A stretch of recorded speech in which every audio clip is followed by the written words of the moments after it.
भाई video start होने से पहले मैं आप सबको एक डिस्क्लेमर देना चाहता हूँ। यह वीडियो बनाने का बस एक ही मकसद है, आप सबको इंटरटेन करना, ना कि किसी के दिल पे ठेस पहुँचाना। अगर जो वीडियो को देख रहे हो तो दिल दिमाग पे ना ले या लड़वा लहसुन पे ना ले। थैंक्स।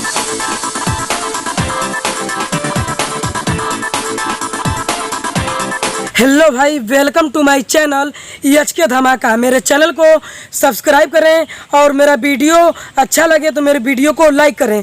चलिए स्टार्ट करते हैं आज की गाड़ फाड़ बकचोदी। सटी सटी मजा रानी लिहली कुंवार में। अच्छा कार सारे भैया कौन ची कले हो? सटी सटी मजा लेहलू तू कुंवार में, और बाद में का कहो चाहत ले? थोड़ा आगे कहो तो चल आगे बता। सटी सटी मजा रानी लिहली कुंवार में। अच्छा मिले खातिर नहीं जान तोरा ससुराल में। सटी सटी मजा रानी लिहलू कुंवार में, मिले खातिन तोहरा से हम आईनी तोहरा ससुराल में।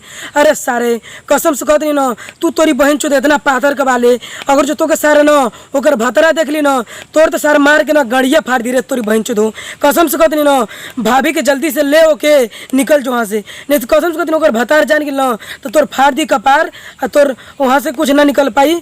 तू तोरी बहन चो जइबे तू वहाँ हो जीबे बेकार। मस्त जोक मारा रे, ये हंस रे हलकट हंस। हंसो हंसो। नहीं दुखाई नहीं बुझाई देर ना होई। नहीं दुखाई नहीं बुझाई नहीं देर होई। अरे सर तो से भैया कसम से पहले भी बतैले रही न, और थोड़ा सा भी देर भइल और जो अगर भतरा आ गई तोरे लगे कसम से कतनी न तोर तो सारे न जिद में आई तो तोर बहन चो न तोर लड़ावा तुर के न तोर घड़िया में घुरस दी रे सारे।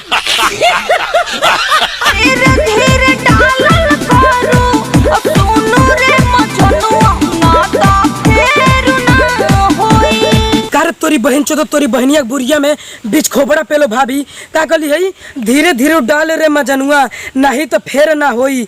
कसम से कहते रे तोरी बहन चो तो सेक्सी भाभी न तो क्या कर जो हमारे कैमरामैन पागल न पेल के तोरी बहन चो भोसड़ा फाड़ दी रे। कैसन कैसन गाना गाओ सलूत रे। कसम से कहते कैमरामैन एक बहन चो तो भाभी के गाना हटा देने तो एक बहन चो पेल के न टांग दे हटाई गाना।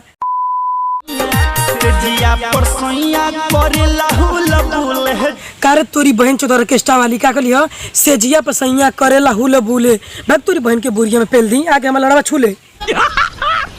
मस्त जोक मारा रे, ये हंस रे हलकट हंस। हंसो हंसो। जो बना धके झूले पिहला कुले कुले, जो बना धके झूले पिहला कुले कुले।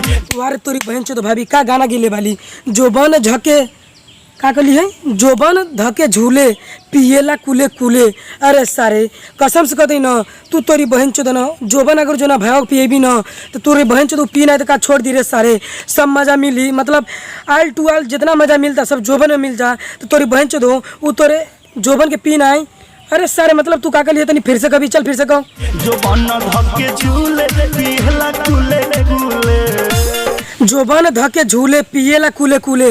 अरे तोरी बहन चो सेक्सी भाभी कसम से कहती न तू तोरी बहन चो अपने भतारा के जोबन पिए भी तो का तोरी बहन चो छोड़ दी जोबन पाई तोरी बहन चो जितना तोरे में एनर्जी बा न सब पी के तोरी बहन चो तो पलंगिया मुआ दी रे। कसम से कहती कैमरा मैन न एक बहन चो सेक्सी भाभी गाना हटा दे, नहीं तो पेल के एक बहन चो खजूरी पे टांग दे हटा भी गाना। आई होप भाई कि ये वीडियो आप सबके बहुत अच्छा लगा होगा। अगर जो मेरा वीडियो अच्छा लगा है तो मेरे चैनल एचके धमाका को सब्सक्राइब कर लीजिए और मेरे वीडियो को लाइक कर दीजिए। चलिए बंद करता हूँ आज की बकचोदी, अब मिलेंगे नेक्स्ट वीडियो में, तब तक के लिए गुड बाय।